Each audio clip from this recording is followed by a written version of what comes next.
अब जैसे तेजस्वी जी ने कहा 11 दिन से हम इस यात्रा पे हैं।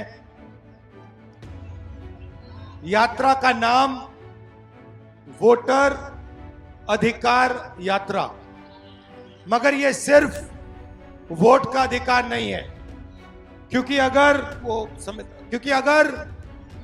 वोट चला जाएगा तो हिंदुस्तान के गरीब लोगों के पास कुछ नहीं रहेगा। इस साल के आखिर में होने वाले विधानसभा चुनाव से ठीक पहले बिहार में संपूर्ण विपक्ष के साथ मिलकर कांग्रेस की वोटर अधिकार यात्रा निकाल रहे राहुल गांधी की निशाने पर प्रधानमंत्री नरेंद्र मोदी और केंद्रीय गृह मंत्री अमित शाह की राजनीति लगातार बनी हुई है। महागठबंधन की तरफ से निकाली जा रही इस यात्रा का 28 अगस्त को 12वां दिन रहा। लोकसभा में विरोधी दल के नेता राहुल गांधी, बिहार विधानसभा में विपक्ष के नेता तेजस्वी यादव और पप्पू यादव ने 12वें दिन सीतामढ़ी के जानकी मंदिर में पूजा अर्चना की।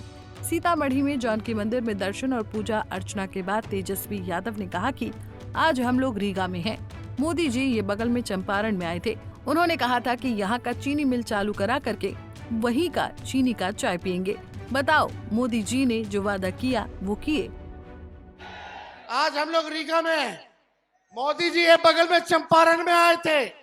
उन्होंने कहा था कि चीनी मिल चालू करा करके वहीं का चीनी का चाय पियेंगे। बता, मोदी जी ने जो वादा किया वो किए।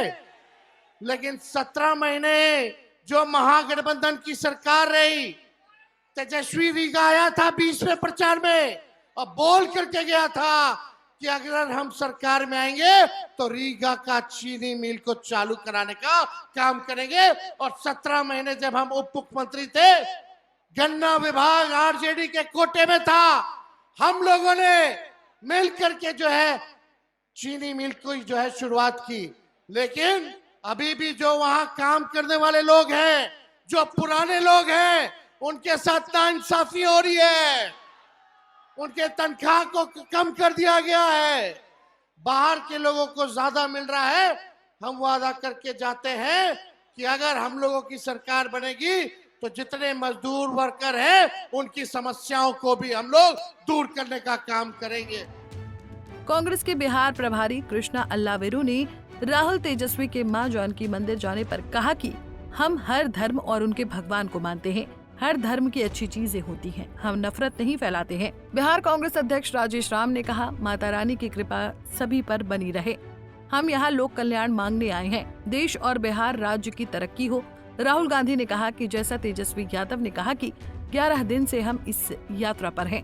यात्रा का नाम वोटर अधिकार यात्रा, लेकिन इस यात्रा का मकसद सिर्फ वोटर का अधिकार नहीं है, बाकी भी बहुत कुछ है। अब जैसे तेजस्वी जी ने कहा 11 दिन से हम इस यात्रा पे हैं।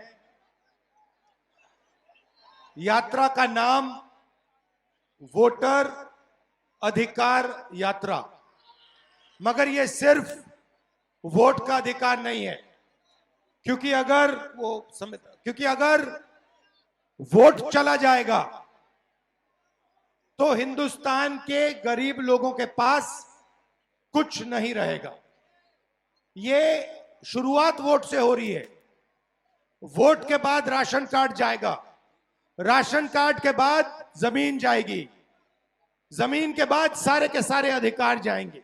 आप देखिए, हिंदुस्तान का पूरा धन अदानी और अंबानी को पकड़ाया जा रहा है।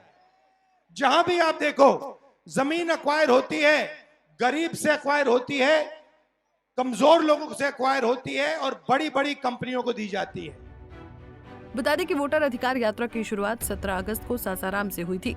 इस यात्रा में राहुल गांधी के साथ साथ आरजेडी लीडर तेजस्वी यादव, भारतीय कम्युनिस्ट पार्टी, मार्क्सवादी लेनिनवादी लिबरेशन के दीपांकर भट्टाचार्य, वीआईपी के मुकेश सहनी सहित महागठबंधन के अन्य घटक दल के नेता साथ साथ हैं। बिहार की राजनीति को बेहद करीब से समझने वालों का मानना है कि ये यात्रा विपक्ष की धूमिल छवि को काफी हद तक साफ करने का काम कर रही है। चाहे वो वोट चोरी का मुद्दा हो, एसआईआर का मुद्दा हो या फिर रोजगार का मुद्दा हो, विपक्ष ने बिहार में जमीनी मुद्दों तक इस यात्रा के जरिए पहुंचने की कोशिश की है और इस यात्रा ने इस बार बिहार में विपक्ष की छवि को काफी हद तक संभालने का काम किया है। लेकिन सिकंदर उसका बनना तय है, जनता जिसके सिर ताज पहनाएगी। बता दें कि साल के आखिर में बिहार विधानसभा भंग होने वाली है, जिसके बाद वहां चुनाव कराए जाने बाकी हैं। Bureau report, Punjab Kesari TV. हमसे जुड़े रहने के लिए हमारे YouTube चैनल को सब्सक्राइब करें और नई वीडियो की नोटिफिकेशन के लिए बेल आइकॉन को दबाएं।